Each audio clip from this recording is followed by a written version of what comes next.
भागवत जी कहते हैं मट्ठा या छाछ कब पीना, दूध कब पीना, रस कब पीना। तो उसके लिए उन्होंने बहुत स्पष्ट और बहुत जोर देकर ये कहा है कि मट्ठा हमेशा दोपहर के भोजन के बाद ही पीना, सामान्य लोगों के लिए। असामान्य लोगों के लिए बाद में बताऊंगा। जो सामान्य लोग हैं आपके मेरे जैसे, मट्ठा हमेशा दोपहर के भोजन के बाद ही पीना, और दूध हमेशा रात के भोजन के बाद ही पीना। दूध माने शाम को 6-7 बजे के भोजन के बाद ही पीना। और जूस हमेशा सुबह के भोजन के बाद ही पीना। सुबह का भोजन माने नाश्ता। भागवत जी ने नाश्ता शब्द कहीं नहीं इस्तेमाल किया है, सुबह का भोजन। आप उसको नाश्ता कैसे?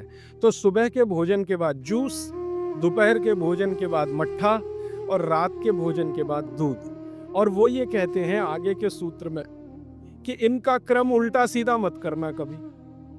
माने सुबह के भोजन के बाद दूध पी लिया, रात के भोजन में जूस पी लिया या मट्ठा पी लिया। वो कहते हैं ये उल्टा क्रम आप मत करना। क्यों नहीं करना? तो आगे वो एक्सप्लेनेशन देते हैं, वो ये है बहुत महत्व का, कि हमारे शरीर को मट्ठे का पाचन होने के लिए जो रस की जरूरत होती है, रस माने एंजाइम, जो एंजाइम या रस की जरूरत होती है वो दोपहर को ही होते हैं पेट में।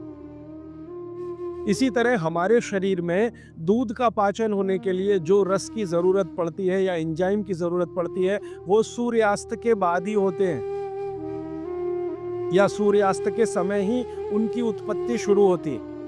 और जो रस और एंजाइम की जरूरत जूस पचाने के लिए है वो सुबह ही होते हैं। इसलिए आप नियम बना लो, ब्रेकफास्ट में जूस, लंच में मट्ठा छाछ, और डिनर में दूध। बच्चों को भी यही नियम, बड़ों को भी यही नियम। अब आप कहेंगे हमारे बच्चे तो स्कूल जाते दूध पीकर जाते हैं, तो बदल दो, जूस पीकर भेजो या पिलाकर भेजो। और आप कहेंगे जी पिएंगे नहीं। आप जैसी आदत डालेंगे बच्चे वैसे ही होने वाले हैं, क्योंकि बच्चे अपने से कुछ नहीं सीखते, वो आपका सिखाया हुआ है सारा कुछ। तो अब तक आपने बच्चों को दूध पीने की आदत डाली है, आज से माफी मांग लो कि गलती हो गई हमसे। अब हम आपको चाहते हैं कि आप जूस पी के जाओ। क्यों जाओ? तो उनको ये बात समझाओ, शायद समझ जाए, वो भी समझ जाएंगे तो उनकी भी जिंदगी में ये परमानेंट हो जाएगा। सुबह के नाश्ते के बाद जूस पीना, दोपहर के भोजन के बाद मट्ठा, रात के भोजन के बाद दूध। ये सूत्र है।